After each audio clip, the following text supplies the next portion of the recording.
தமிழகத்தை பொறுத்தவரை இனி வருகின்ற நாட்களில் லேசான மழை முதல் மிதமான மழையானது பதிவாக வாய்ப்புள்ளது.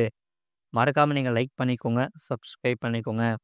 தமிழகத்தில் ஒரு சில இடங்களில் மழை பெய்துள்ளது. புதுவையில் மிக லேசான மழை பதிவாகியுள்ளது. காரைக்கால் பகுதிகளில் வறண்ட வானிலை நிலவியது. அடுத்த 7 தினங்களுக்கான வானிலை முன்னறிவிப்பு மற்றும் எச்சரிக்கை. மத்திய மேற்கு மற்றும் அதனை ஒட்டியுள்ள வடமேற்கு வங்கக்கடல் பகுதிகளில், வடக்கு ஆந்திரா, தெற்கு ஒரிசா, கடலோர பகுதிகளுக்கு அப்பால் ஒரு காற்றழுத்த தாழ்வு பகுதி உருவாகியுள்ளது. இது அடுத்த 24 மணி நேரத்தில் மேற்கு வடமேற்கு திசையில் நகர்ந்து காற்றழுத்த தாழ்வு மண்டலமாக வலுவடைந்து வருகிற 19ஆம் தேதி மாலையில் தெற்கு ஒரிசா, வடக்கு ஆந்திரா கடலோர பகுதிகளை கடக்கக்கூடும்.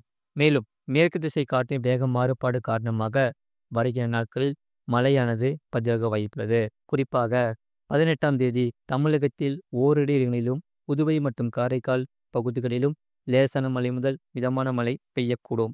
ஓரிரு இடங்களில் பலத்த தரைக்காற்று மணிக்கு 40 முதல் 50 கிலோமீட்டர் வேகத்தில் வீசக்கூடும். நேற்று, அதாவது 17ஆம் தேதி கனமழை பெய்துள்ளது. குறிப்பாக நீலகிரி, கோயம்புத்தூர் மாவட்டத்தில் மலைப்பகுதிகளில் கனமழையானது பெய்துள்ளது. மற்றும் அடுத்ததாக 19ஆம் தேதி முதல் 23ஆம் தேதி வரை தமிழகத்தில் ஓரிரு இடங்களிலும், புதுவை மற்றும் காரைக்கால் பகுதிகளிலும் லேசான மழை முதல் மிதமான மழை பதிவாக வாய்ப்புள்ளது. சென்னை மற்றும் புறநகர் பகுதிகளுக்கான வானிலை முன்னறிவிப்பு.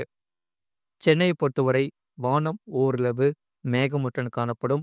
நகரின் ஒரு சில பகுதிகளில் லேசான மழை முதல் மிதமான மழை பெய்யக்கூடும். அதிகபட்ச வெப்பநிலையை பொறுத்தவரை 33 முதல் 34 டிகிரி செல்சியஸ் ஒட்டியும், குறைந்தபட்ச வெப்பநிலை 26 முதல் 27 டிகிரி செல்சியஸ் ஒட்டியும் இருக்கக்கூடும். மீனவர்களுக்கான எச்சரிக்கை. தமிழக கடலோர பகுதிகளில் 19ஆம் தேதி வரை தமிழக கடலோர பகுதிகள், மன்னார் வளைகுடா மற்றும் குமரி கடல் பகுதிகளில் சூறாவளி காற்றானது மணிக்கு 40 முதல் 50 கிலோமீட்டர் வேகத்திலும், இடையிடையே 60 கிலோமீட்டர் வேகத்திலும் வீசக்கூடும். வங்கக்கடல் பகுதிகளில் 18ஆம் தேதி தெற்கு மற்றும் மத்திய வங்கக்கடல், அதனை ஒட்டிய வடமேற்கு வங்கக்கடல் பகுதிகள், மத்திய மேற்கு வங்கக்கடல் பகுதிகள், ஆந்திரா கடல் பகுதிகள் மற்றும் அந்தமான் கடல் பகுதிகள், ஆந்திரா ஒரிசா கடலோர பகுதிகளில் சூறாவளி காற்றானது மணிக்கு 45 முதல் 55 கிலோமீட்டர் வேகத்திலும், இடையிடையே 65 கிலோமீட்டர் வேகத்திலும் வீசுவதற்கான வாய்ப்புகள் உண்டு. 19ஆம் தேதி தெற்கு மற்றும் மத்திய வங்கக்கடலின் அநேக பகுதிகளில் சூறாவளி காற்றானது மணிக்கு 40 முதல் 50 கிலோமீட்டர் வேகத்திலும், இடையிடையே 60 கிலோமீட்டர் வேகத்திலும் வீசக்கூடும். தெற்கு மற்றும் மத்திய வங்கக்கடல், அதனை ஒட்டிய வடமேற்கு வங்கக்கடல் பகுதிகள், அந்தமான் கடல் பகுதிகள் மற்றும் ஆந்திரா ஒரிசா கடலோர பகுதிகளில் சூறாவளி காற்றானது மணிக்கு 40 முதல் 50 கிலோமீட்டர் வேகத்திலும், இடையிடையே 60 கிலோமீட்டர் வேகத்திலும் வீசக்கூடும். அரபிக்கடல் பகுதிகளில் 18ஆம் தேதி மத்திய மேற்கு, அதனை ஒட்டிய தென்மேற்கு மற்றும் தென்கிழக்கு அரபிக்கடல் பகுதிகள், கொங்கன் கோவா கடலோர பகுதிகள் மற்றும் அதனை ஒட்டிய மத்திய கிழக்கு மற்றும் அதனை ஒட்டிய வடகிழக்கு அரபிக்கடல் பகுதிகளில் சூறாவளி காற்றானது மணிக்கு 45 முதல் 55 கிலோமீட்டர் வேகத்திலும், இடையிடையே 65 கிலோமீட்டர் வேகத்திலும் வீசக்கூடும். இதில் கர்நாடகா, கேரளா கடலோர பகுதிகள், அதனை ஒட்டிய மத்திய கிழக்கு, தென்கிழக்கு அரபிக்கடல் பகுதிகள், லட்சத்தீவு பகுதிகளில் சூறாவளி காற்றானது மணிக்கு 40 முதல் 50 கிலோமீட்டர் வேகத்திலும், இடையிடையே 60 கிலோமீட்டர் வேகத்திலும் வீசக்கூடும்.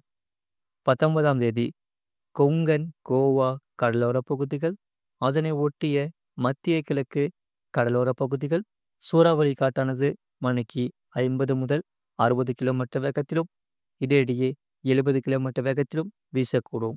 மத்திய மேற்கு மற்றும் அதனை ஒட்டிய தென்மேற்கு அரபிக்கடல், குஜராத் கடலோர பகுதிகள், அதனை ஒட்டிய வடகிழக்கு அரபிக்கடல் பகுதிகளில் சூறாவளி காற்றானது மணிக்கு 45 முதல் 55 கிலோமீட்டர் வேகத்திலும், இடையிடையே 65 கிலோமீட்டர் வேகத்திலும் வீசுவதற்கான வாய்ப்புகள் உண்டு.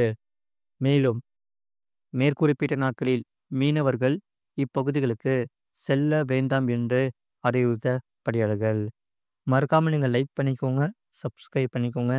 இனி வருகிற நாட்களில் லேசான மழை முதல் மிதமான மழையானது பதிவாக வாய்ப்புள்ளது. குறிப்பாக இந்த மழையானது இரவு மற்றும் அதிகாலை நேரத்தில் ஒரு சில இடங்களில் லேசான மழையானது பதிவாக வாய்ப்புள்ளது. இந்த மாத இறுதியில் கனமழையானது பதிவாக வாய்ப்புள்ளது. தமிழகத்தில் கடந்த 24 மணி நேரத்தில் பதிவான மழையின் அளவு கோயம்புத்தூர் மாவட்டம் சின்னக்கல்லார் 9 சென்டிமீட்டர் பதிவாகியுள்ளது. கோயம்புத்தூர் மாவட்டம் வால்பாறை தாலுகா அலுவலகம், வால்பாறை பிஏபி தலா 7 சென்டிமீட்டர் பதிவாகியுள்ளது.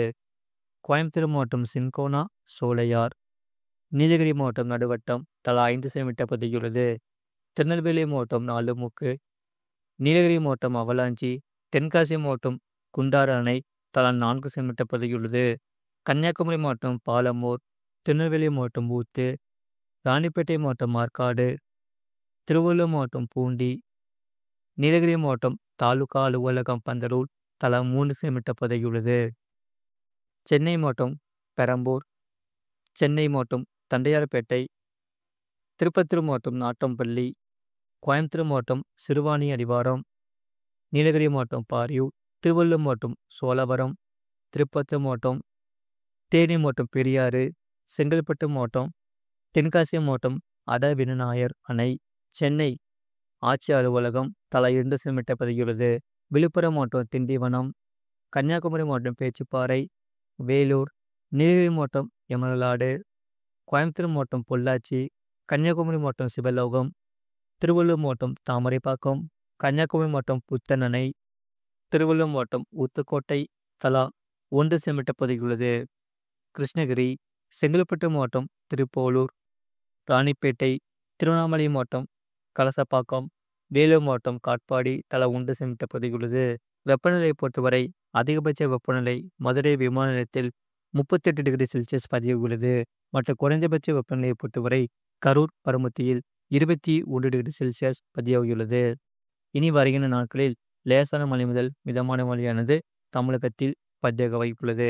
குறிப்பாக இரவு மற்றும் அதிகாலை நேரத்தில் ஒரு சில பகுதிகளில் இந்த லேசான மழை முதல் மிதமான மழையானது பதிவாக வாய்ப்புள்ளது. கனமழை பொறுத்தவரை இந்த மாத இறுதியில் கனமழையானது தமிழகத்தில் பதிவாக வாய்ப்புள்ளது. மறக்காமல் நீங்கள் லைக் பண்ணிக்கோங்க, சப்ஸ்கிரைப் பண்ணிக்கோங்க. ஏன்னா டெய்லி வானிலை மாறிக்கிட்டே இருக்கும். அதை நீங்கள் தெரிஞ்சுக்கணும்னா மறக்காமல் நம்ம சேனல் லைக் பண்ணிக்கோங்க, சப்ஸ்கிரைப் பண்ணிக்கோங்க.